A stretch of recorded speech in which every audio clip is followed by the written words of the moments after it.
Hey everyone, and welcome back. You want to know more about Trump's latest move? Well, picking Kash Patel to head the FBI. So we're going deep on this one. We're diving into this article from Al Jazeera. It's titled, Trump Picks Anti-Deep State Crusader Kash Patel to Lead FBI. And, this pick has really stirred up a lot of controversy, and we're going to try to figure out why. Yeah, it is a fascinating choice, and it really signals a potential shift, in the direction of the FBI. I think this goes beyond just like filling a vacant position. Right. It's a statement about Trump's vision for a second term and his whole approach to law enforcement. Okay, so let's start with the basics.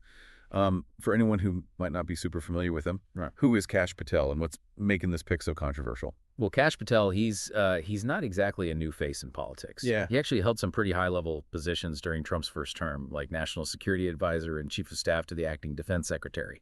But it's not just his resume that's raising eyebrows.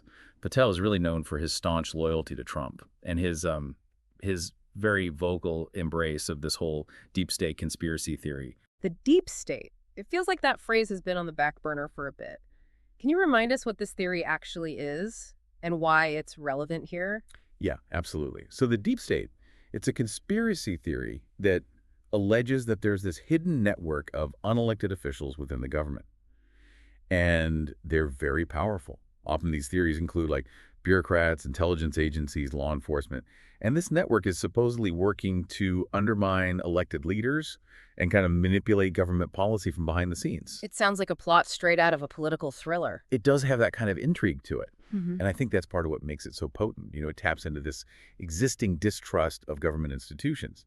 And it really fuels a sense of paranoia. Now, Patel's open endorsement of this theory and his stated goal of rooting out these so-called conspirators, it's causing a lot of concern. Yeah, especially given the position he's been nominated for, right? I mean, we're talking about the FBI here, the agency responsible for investigating everything from federal crimes to terrorism to counterintelligence. It's a pretty significant role. Exactly. It's a huge deal. And it's not just theoretical. Patel has even gone so far as to suggest turning FBI headquarters into a museum of the deep state. Whoa. Oh. Okay. That's quite a statement.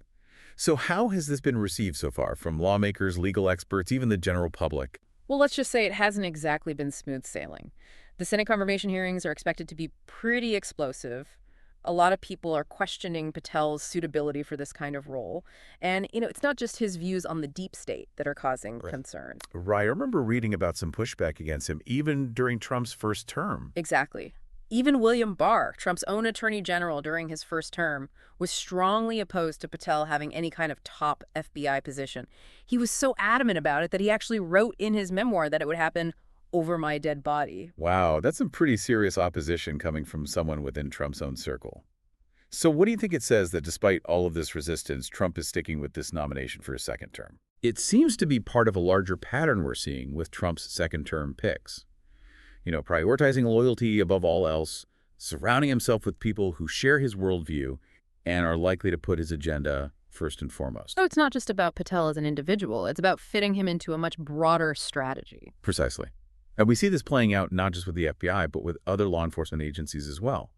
Trump has also nominated Sheriff Chad Chronister, who has really close ties to Trump's pick for Attorney General Pam Bondi to lead the DEA. So potentially we're looking at Patel at the FBI, Chronister at the DEA, and Bondi as Attorney General, all figures with very close personal connections to Trump. Exactly. And, consider this.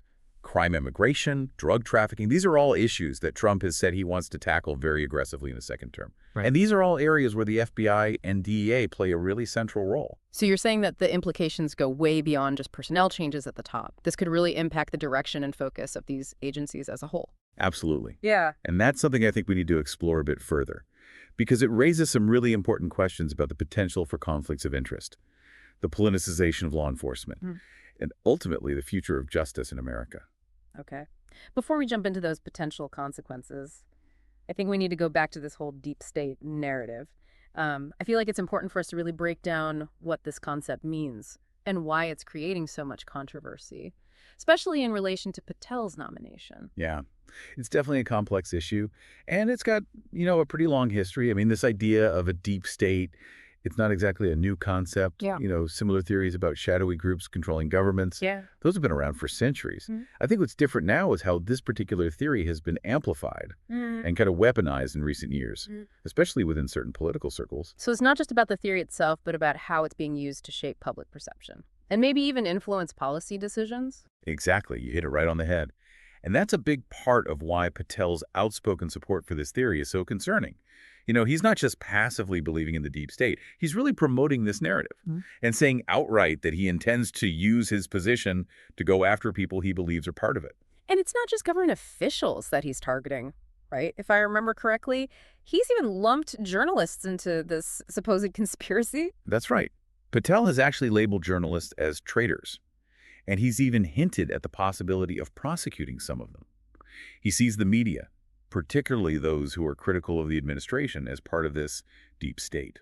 Honestly, that's a pretty disturbing thought. I mean, freedom of the press is considered a cornerstone of any democracy. Exactly. And that's why a lot of people are raising the alarm.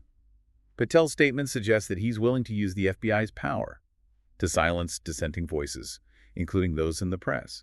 And that raises serious concerns about abuse of power and the erosion of democratic norms and values. So this isn't just about hypothetical threats. We're talking about a situation with very real-world consequences for both individuals and institutions. Absolutely. And that leads us back to the potential impact on the FBI as an institution. If Patel actually follows through on what he's saying, it could totally change the agency's priorities and how it operates. Let's dig into that a bit more. What kind of specific changes might we see within the FBI if Patel takes over?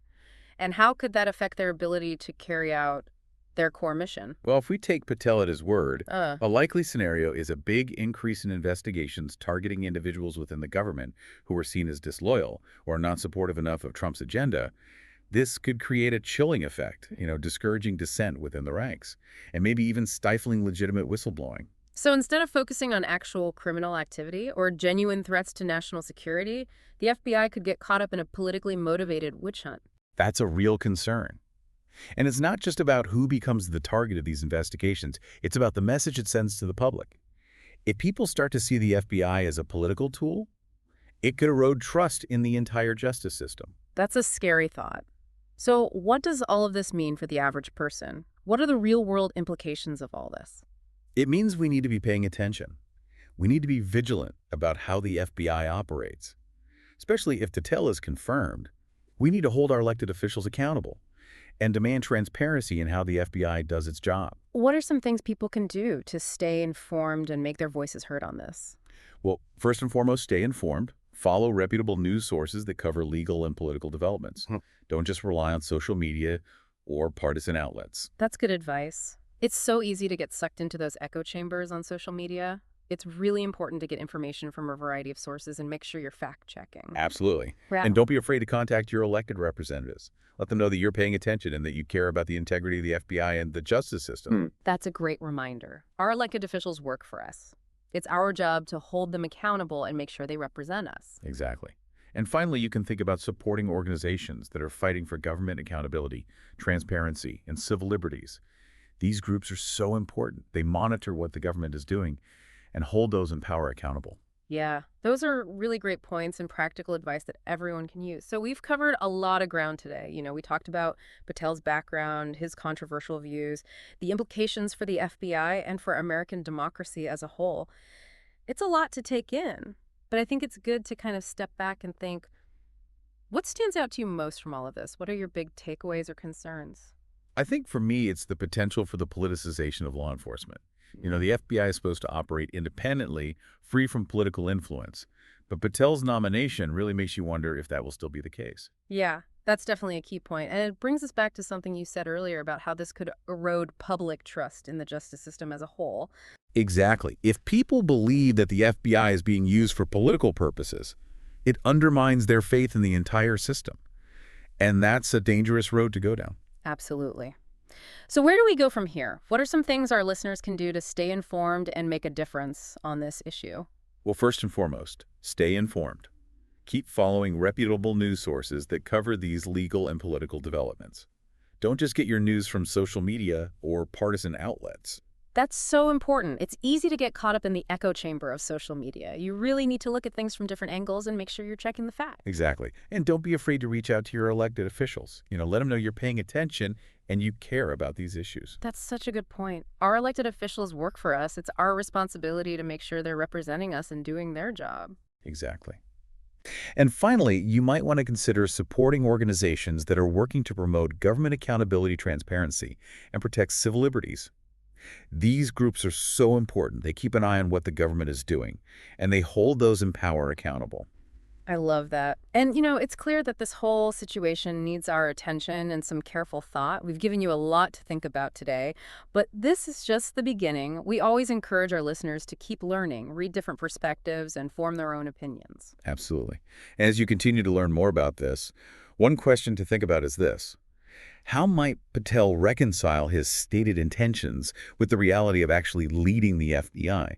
It's one thing to talk about getting rid of the deep state, but it's a whole other thing to try and make that happen, while also navigating the legal and bureaucratic realities of a government agency. That's a great question.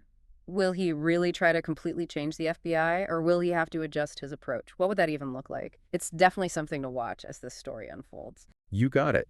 And just remember, the future of the FBI and the integrity of our justice system are at stake. This is a really crucial moment, and it deserves our full attention. Well said. This has been such a fascinating discussion. A little unsettling at times, but so important. Thank you so much for joining us on this deep dive. And until next time, stay curious and stay engaged.